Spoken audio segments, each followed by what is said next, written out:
ജനഹൃദയങ്ങളിലാണ് VS. Achuthanandan എന്ന രാഷ്ട്രീയ നേതാവ് ജീവിക്കുന്നത്. ഒരു ചെറു പ്രതിഷേധം പോലും ഉണ്ടായാൽ അതിന്റെ വസ്തുത എന്താണ്, ആ പ്രതിഷേധത്തിന്റെ കഴമ്പ് എന്താണ് എന്ന് പരിശോധിച്ചതിൽ ഇടപെട്ടിരുന്നു എന്നതാണ് പലപ്പോഴും വി.എസിന്റെ ശൈലി. ആ ശൈലിയാണ് പലപ്പോഴും വി.എസ്. എന്ന ഒരു മഹാനേതാവിനെ രൂപപ്പെടുത്തിയെടുക്കുന്നതിൽ നിർണായകമാവുകയും ചെയ്തത്. ഇപ്പോൾ ഈ റിക്രിയേഷൻ ഗ്രൗണ്ടിലെ ഈ പ്രത്യേക പന്തലിൽ ഇവിടെ ഈ പൊതുദർശനത്തിന് നിരവധി ആളുകൾ വന്നു പോകുന്നുണ്ട്. ഇവിടെയും ആശാ സമര പ്രവർത്തകരടക്കം ഇവിടെ വരുന്നുണ്ട്. നിങ്ങളുടെ ഒരു വലിയ ആവശ്യം സർക്കാരിന്റെ പരിഗണനയിലാണ്, പൂർണ്ണമായി പരിഹരിക്കപ്പെട്ടിട്ടില്ല, ഇപ്പോഴും പെൻഡിംഗ് ആണ്. അവിടെ ഇതിനിടയിൽ വി.എസിനെ കാണാൻ വരുന്നു. എന്താണ് ഈ ഘട്ടത്തിൽ വി.എസിനെ ഓർത്തെടുക്കുന്നത്? തീർച്ചയായിട്ടും അദ്ദേഹത്തിന്റെ ജീവിതം, തുടക്കകാലം എന്ന് പറയുന്നത് ഒരു പോരാട്ടത്തിന്റെ ഹിസ്റ്ററിയാണ്. അദ്ദേഹത്തിന്റെ ഹിസ്റ്ററി എന്ന് പറയുന്നത് തീർച്ചയായിട്ടും പുതിയ തലമുറയ്ക്കും അദ്ദേഹം ആദ്യ കാലഘട്ടങ്ങളിൽ നടത്തിയ സമരങ്ങളുടെ വീറും വാശിയും വിട്ടുവീഴ്ചയില്ലാത്ത നിലപാടുമാണ് തൊഴിലാളികൾക്ക് പല വിധത്തിലുള്ള ഡിമാൻഡുകളും നേടിയെടുക്കാൻ കഴിഞ്ഞത്. അത് ഞങ്ങളും പഠിക്കേണ്ടുന്നതാണ്.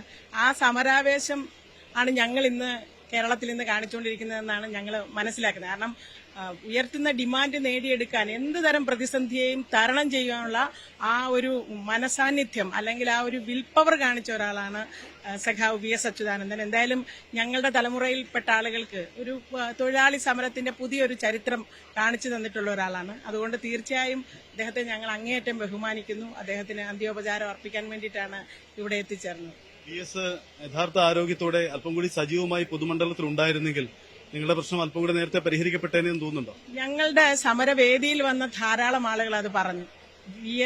സഖാവ് വി.എസ്. ആരോഗ്യത്തോടെ ഉണ്ടായിരുന്നുവെങ്കിൽ ഒരുപക്ഷെ നിങ്ങൾക്ക് ഇത്രയധികം ഈ തെരുവിൽ കിടന്ന് കഷ്ടപ്പെടേണ്ടി വരുമായിരുന്നില്ല എന്ന് പബ്ലിക് അല്ലെങ്കിൽ പഴയ ഇടതുപക്ഷക്കാരായ ധാരാളം പ്രായം ചെന്ന മനുഷ്യരൊക്കെ ഒരുപക്ഷെ വി.എസിനോടൊപ്പവും ഒക്കെ പ്രവർത്തിച്ചിട്ടുള്ളവരോ വി.എസിനെ മനസ്സിലാക്കിയിട്ടുള്ള ആളുകളുമാണ്.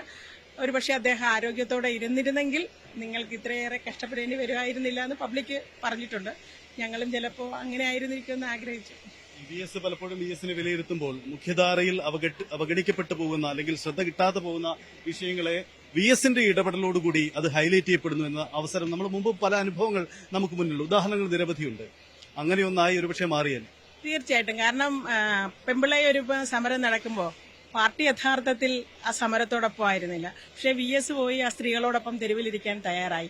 അത്തരത്തിൽ പാർട്ടി വിലക്കുകളെ കൂടി ലംഘിച്ചുകൊണ്ട് ജനങ്ങളോടൊപ്പം നിൽക്കാൻ ആർജവം കാണിച്ചിട്ടുള്ളൂ. ഒരുപക്ഷെ അദ്ദേഹം കടന്നു വന്ന വഴികളായിരിക്കും അദ്ദേഹത്തിന് അത്തരത്തിലുള്ള ഒരു ആർജവവും ഒരു ഇച്ഛാശക്തിയും നൽകുന്നത്. അങ്ങനെ കാണിച്ചിട്ടുണ്ടല്ലോ നമ്മുടെ കാലഘട്ടത്തിലും. തീർച്ചയായിട്ടും ഞങ്ങളും അങ്ങനെ തന്നെയാണ് പ്രതീക്ഷിക്കുന്നത്. അങ്ങനെയാണ് വി.എസ്. ജനഹൃദയങ്ങളിൽ ജീവിക്കുന്നത്. വി.എസിന്റെ ഇടപെടലുകൾ ഓരോരുത്തർക്കും ഓരോ തരത്തിലുള്ള അനുഭവങ്ങളാണ്.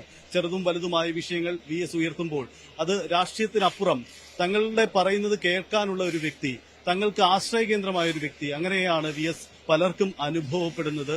അതാണ് ഒരു വികാര തള്ളലായി ഈ വേദിയിൽ, ഈ പൊതുദർശന വേദിയിലേക്കൊക്കെ ആളുകളെ എത്തിക്കുന്നതിന്റെ കാരണവും.